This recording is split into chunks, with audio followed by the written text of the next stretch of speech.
In the remote village of Eziama, surrounded by thick forest and vast farmlands, there lived a girl named Amara. She was beautiful, with bright eyes and smooth skin, but there was something mysterious about her that kept people at a distance. Some said she was too quiet, others claimed they saw her speaking to the trees, and a few believed that she had the blood of spirits running through her veins. Amara had no family.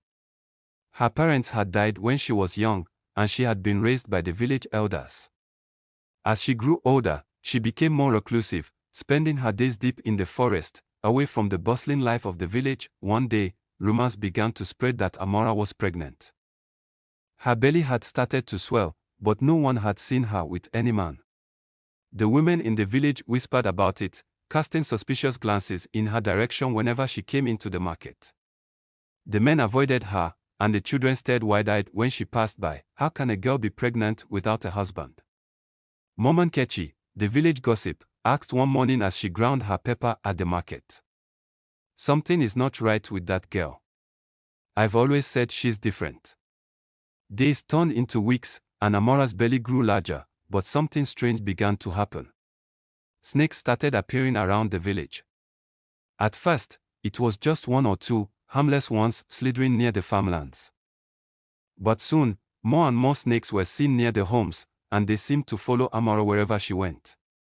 One evening, as the sun set behind the forest, Chidi, a young farmer, saw something that chilled him to the bone. He had been returning from his farm when he passed by the forest edge and saw Amara sitting by a large tree. Surrounding her were several snakes, their bodies coiled peacefully around her as if they were protecting her. But what frightened him most was the sight of a large, green snake slithering over her swollen belly, as though it were guarding something within. Terrified, Chidi ran back to the village and told everyone what he had seen. Panic spread like wildfire. The villagers were convinced that Amara's pregnancy was not natural, that she was carrying something evil inside her. The gods must be angry. One of the elders, Popova, declared during a meeting in the village square. She has been cursed. We must take her to the shrine and ask the gods for guidance.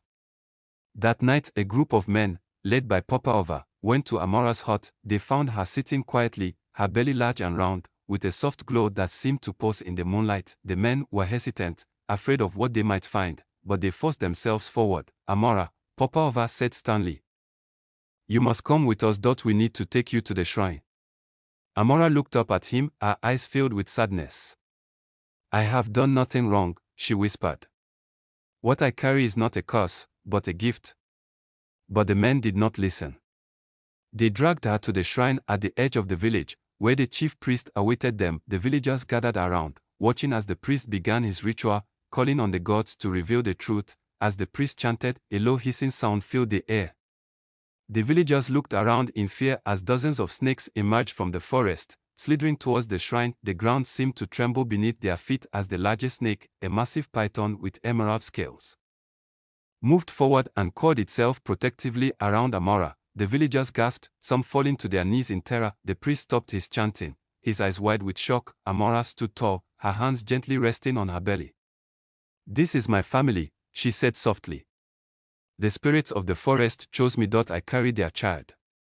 The python hissed softly, its gaze never leaving the crowd. No one dared to move. Then, in the silence, Amara's belly began to glow brighter, and with a final flash of light, the python uncoiled itself and slithered back into the forest, followed by the other snakes.